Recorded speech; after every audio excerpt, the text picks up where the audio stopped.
현재 자택에서 일단 칩거를 끝내고 좀 활동을 하고 있는 한동훈 전 비대위원장이 어제는요 원희룡 전 장관과 만찬 회동을 했다라는 소식이 조금 전에 또 알려지고 있습니다. 그동안은 사실은 뭐 이 당직자들 뭐 이런 분들하고만 이제 식사 자리를 했는데 비대위원들하고요.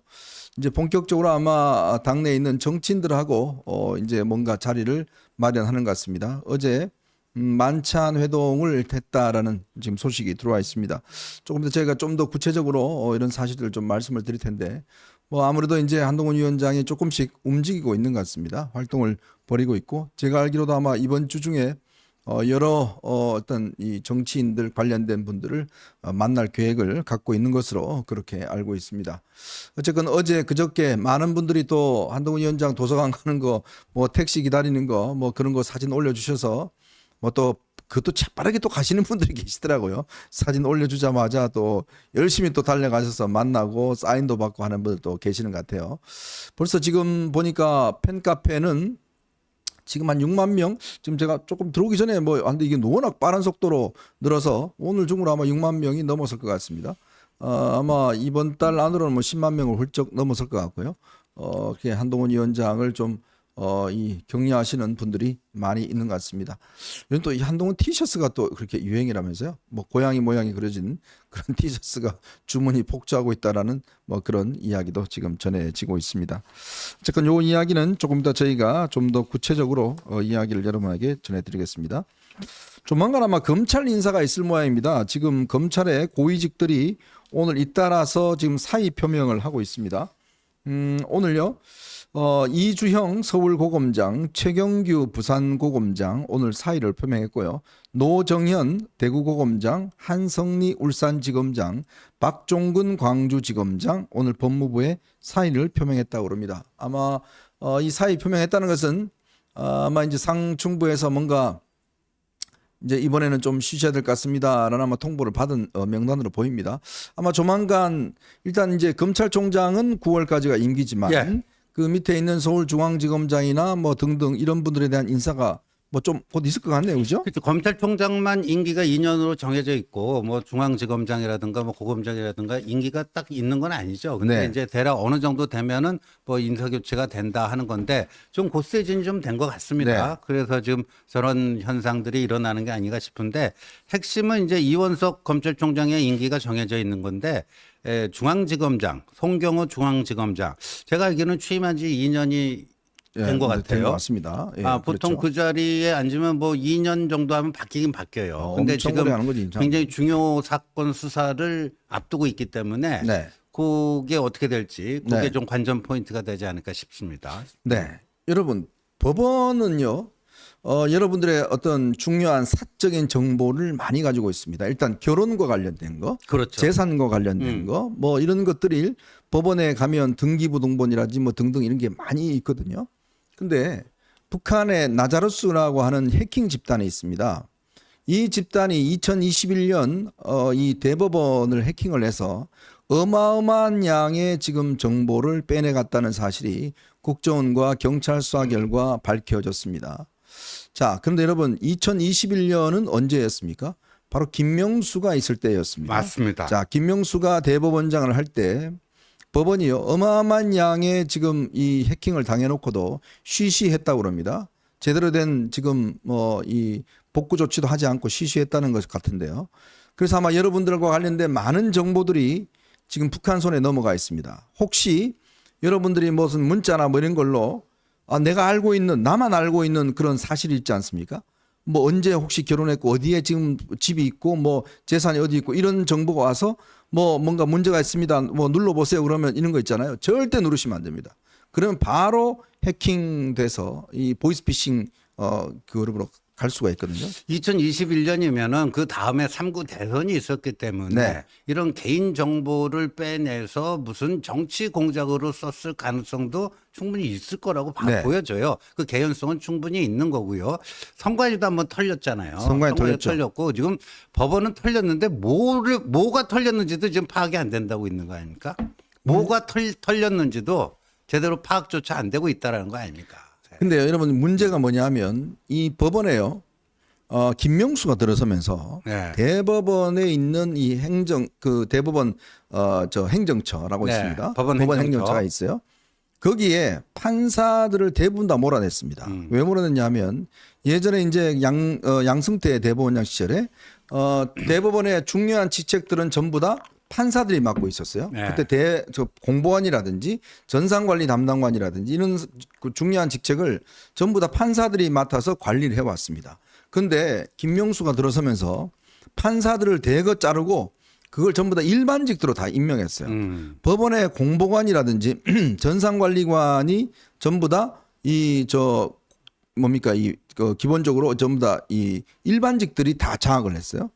자, 그러다 보니 법원 내에서 전문가라는 사람들 또 책임 있는 사람들이 다 없어져 버린 겁니다. 자, 그러다 보니 이게 쉽게 뚫리고 더군다나 이 뚫린 것 자체를 알고 6개월 동안 쉬쉬했다는 겁니다. 그러니까요. 국정원에다 이야기를 했는데 국정원에서는 당시에 선관위 조사를 하고 있어서 인력이 없다라고 하니까 또 저걸 했어요. 이때가 바로 누구냐면 바로 이 김명수의 최측근인 김상환 법원행정처장이 있을 때입니다. 네. 자, 그래서 이제 조희대 대법관이 들어오자마자 이거를 바로 신고하고 지금 복구 작업을 하고 있는데 이미 상당 부분 털려서 복구하기가 굉장히 어렵다고 그럽니다. 야.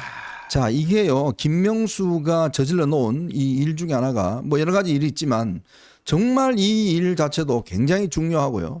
그래서 당시에 국정원에서 이 정부 들어서자마자 이런 어떤 북한의 어떤 해킹을 방지하기 위해서 이 종합적인 대응 시스템이 필요하다. 그래서 법안을 만들었어요. 네. 그걸 지금 국회에다 올려놨습니다. 네. 그랬더니 김병기라고 하는 지금 그 국정원 출신 민주당의 그 친명 핵심 측근이 있지 않습니까? 어제 그 추미애와 조정식의 단일화 협상에 배석했던 인물 아닙니까? 맞아요. 바로 그 인물이 뭐라고 그러냐면 이거 국정원 이거 하면 안 된다.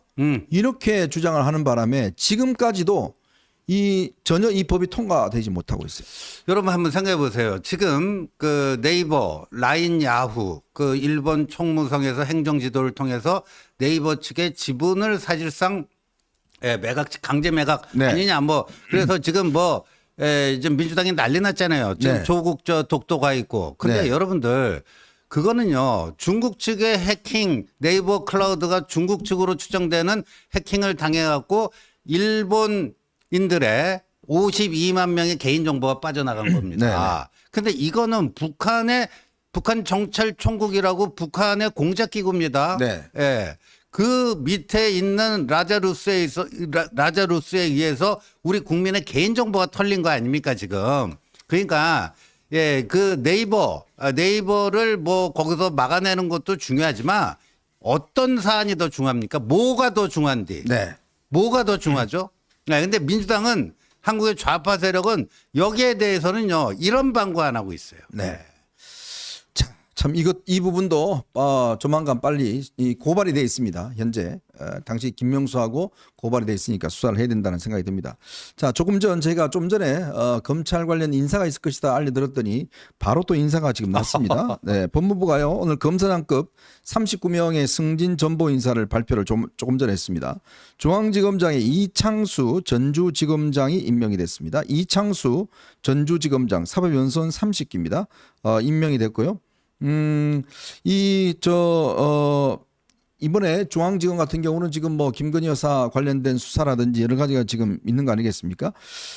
이 지검장은요, 윤 대통령의 검찰총장 시절에 대검 대변을 했습니다. 그리고 대구지검 2차장을 거쳐서 수원지검 성남지청장 전주지검장을 지냈습니다.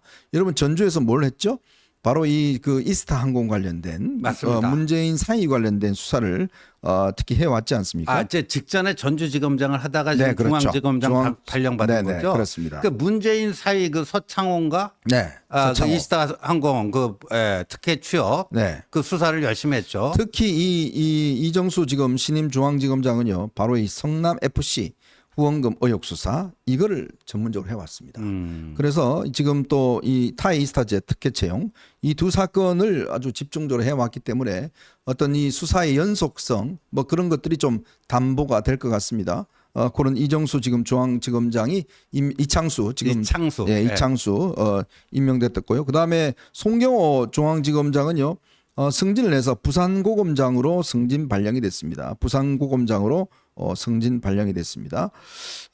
검찰에 또 잇따라서 많이 사의를 표명을 했네요. 사의를 표명했고 지금 이창수 전주지검장이 서울중앙지검장에 보임됐다라는 지금 속보를 여러분들에게 전달해 드리겠습니다. 이창수 전주지검장은 전주지검에 있을 때 문재인 대통령 사위 관련된 타이스타젯 항공 수사를 했고요. 그리고 성남지청장을 했습니다. 그 전에 성남지청장 할 때는 성남FC 사건 요거를 지금 집중적으로 수사했던 바로 인물입니다.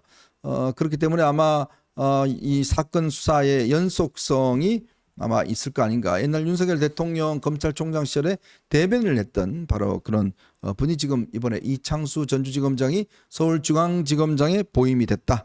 이런 사실을 지금 속보로 들어와 있습니다. 속보로 좀 알려드렸고요. 어쨌거나 검찰이 일단 진용이 새로 바뀌어짐으로 인해서 뭐 아마 이렇게 지검장 인사가 있으면 그 밑에 아마 수사도 진행이 되지 않을까 그렇게 생각이 듭니다. 네, 이 소식 전해드렸고요. 저희는 오늘 여러분들과 함께 세 가지 이슈를 가지고 좀 이야기를 해볼까 합니다. 자, 지금요 조정훈이가 지금 의원이 지금 위원장을 맡고 있는 백서 TF. 근데 알고 봤더니요. 이 백서 TF가 공식 조직이 아니라는 사실이 확인이 됐습니다. 즉 공식 조직이라고 하는 것은 당의 의결기구, 의사기구를 통과해야 되는데 그렇죠. 그 통과하지 않고 일방적으로 임명이 돼서 지금까지 활동을 해왔다는 사실이 밝혀졌습니다. 이게 상당히 후폭풍이 있을 것 같습니다. 여기에다가 지금 뭐 보니까 새롭게 진용된 진용 자체가 이제 구성이 됐는데 일각에서는 이게 이 이번에 비대위원들 중에서도 대부분 또 보면 이 전당대회 관련된 이런 뭐 그걸 결정을 해야 되니까. 네. 근데 황우여 위원장이 이런 이야기를 했어요. 요번에 전당대회 관련해서 자신의 입장을 표명한 사람은 제외했다. 이렇게 이야기했는데 알고 봤더니 이번에 임명된 분들 중에서 자기 주장을 편 분들이 꽤 있어요. 꽤 많아요. 네. 한 도대체 사람은 왜 아닙니다. 이런 인사를 했는지 의도가 뭔지 네. 그다음에 요 문제 한번 과 함께 지금 한동훈 위원장이 좀 보폭을 넓히고 있는 것 같은데 요 문제도 한번 살펴보고요. 자, 두 번째로는요. 지금 이재명이 지금 뭐 하고 있습니다만은 지금 아마 그 이 민주당이 이제 완전히 뭐 이재명의 1인 정당이 돼서 뭐 추미애로 지금 뭐 다 됐지 않습니까? 그 민주당 내부 이야기와 함께 지금 최재형 목사가 오늘 검찰 출석을 해 조사를 받았습니다. 앞으로 어떻게 될지 이것도 한번 짚어보도록 하겠습니다.